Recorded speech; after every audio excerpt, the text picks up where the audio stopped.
ओम श्री गणेशाय नमः। हरे कृष्णा। राधे राधे।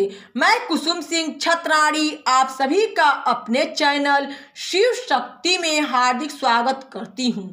आज मैं आप लोगों को शिव महापुराण के तृतीय शत्रुद्र संहिता के 35वां अध्याय की कथा सुनाने जा रही हूँ। साधु वेशधारी शिव जी का अवतार वर्णन।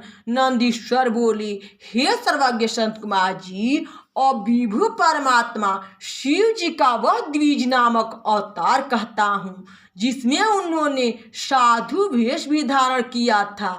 ध्यान देकर सुनिए। जब मैना और हिमाचल को शिव जी में परम भक्ति स्थापित हो गई तो उसे जानकर देवताओं को बड़ी चिंता हुई। वे परस्पर यह परामर्श करने लगे कि यदि गिरिराज अपनी एकांग भक्ति से शिव जी को अपनी पुत्री दे देगा तो निश्चय ही शिव के निर्वाण पद को शीघ्र ही प्राप्त हो जाएगा, और यदि कहीं यह अनंत रत्नों का आधार शैल मुक्त हो गया तो फिर पृथ्वी रत्नगर्भा कैसे कहलाएगी। तब तो इसका नाम ही व्यर्थ हो जाएगा। फिर यह पर्वत अपने अस्थावर रूप को त्याग दिव्य रूप धारण कर लेगा और शिव जी को कन्या देकर शिवलोक को प्राप्त कर लेगा। इस प्रकार की मंत्रणा कर देवता गुरु बृहस्पति के घर गए और उनसे कहा कि आप महादेव जी की निंदा करने के लिए हिमालय के घर जाइए, जिसमें हिमालय शिव भक्ति से विरत हो जाए और वह श्रद्धा से पार्वती को शिव जी के लिए देकर यहीं मुक्ति प्राप्त कर पृथ्वी पर रहे।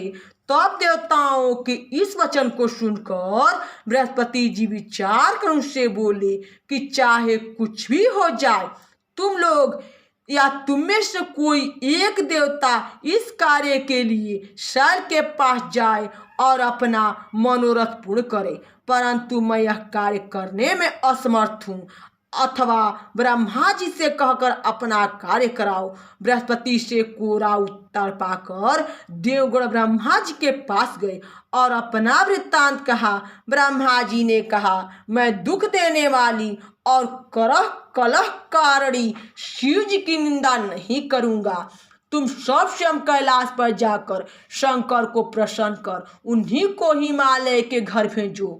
भगवान शंकर ही हिमालय पर जाकर वहां अपनी निंदा करें, क्योंकि पर निंदा विनाशक है, और यदि कोई स्वयं ही अपनी निंदा करता है तो उससे उसे यश होता है। यह सुन सब देवता कैलाश पर शिव जी के पास गए और प्रणाम कर उनसे सवृत्तांत कहा।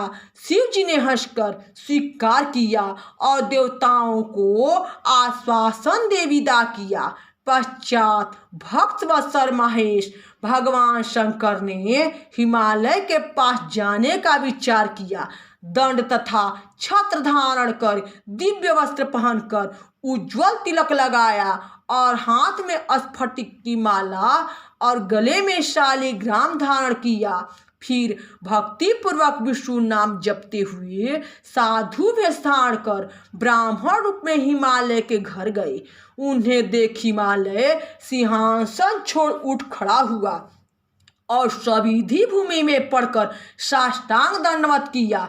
फिर शैल ने उस ब्राह्मण का परिचय पूछा तो उस साधु ने कहा, मैं एक सर्वज्ञ परोपकारी ब्राह्मण हूँ जो गुरु के बल से सब कुछ जानता हुआ साधु वेश में सर्वत्र विचरण करता हूँ। मैंने अपने योग बल से यह ज्ञात किया है कि तुम अपनी लक्ष्मी स्वरूपा कन्या को शिव जी के लिए देना चाहते हो, तो क्या यह सत्य है? परंतु तुमको शिव जी का कुल और शील नहीं ज्ञात है।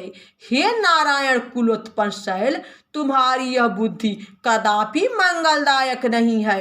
पहले तो यह देखो कि उसकी एक भी बांधव नहीं है, फिर तुम अपने भाई और मैना से पूछो, पार्वती से नहीं। रोगी को औषधि अच्छी नहीं लगती, उसे सर्वाधा कुपथ्य ही भाता है। पार्वती के दान रूप कर्म में यह उपयुक्त पात्र नहीं है। इसका तो नाम सुनते ही लोग तुम्हारी हंसी उड़ावेंगे, क्योंकि यह शिव तो सर्वदा आश्रमहीन एकाकी, विरूप, अव्यय, श्मशानवासी, विकट सर्पधारी और दिगंबर है। वह तो सर्वदा शरीर में धूलि लपेटे सब आश्रमों से भ्रष्ट हुआ, अभिज्ञात गति और सिर पर बड़े बड़े सर्प लपेटे रहता है। ऐसा कहकर लीला विशारद शिवजी चले गए। मैना सहित हिमालय की बुद्धि विपरीत हो गई। अब वे विचारने लगे कि हम क्या करें। पश्चात भगवान शंकर ने भक्तों को हर्षदायक महान लीला कर देवताओं का कार्य सिद्ध किया। जो इस आख्यान को पढ़ता या सुनता है उसके सब पापों का नाश होता है तथा यह स्वर्गदायक, आयुवर्धक और कल्याणदायक है। यहाँ 86 अवतारों की कथा समाप्त हुई। यहाँ शिव महापुराण के तृतीय शत्रुध्र संहिता के 35वां अध्याय की कथा समाप्त हुई। बोलो शंकर भगवान की जय। हरे कृष्णा। राधे राधे।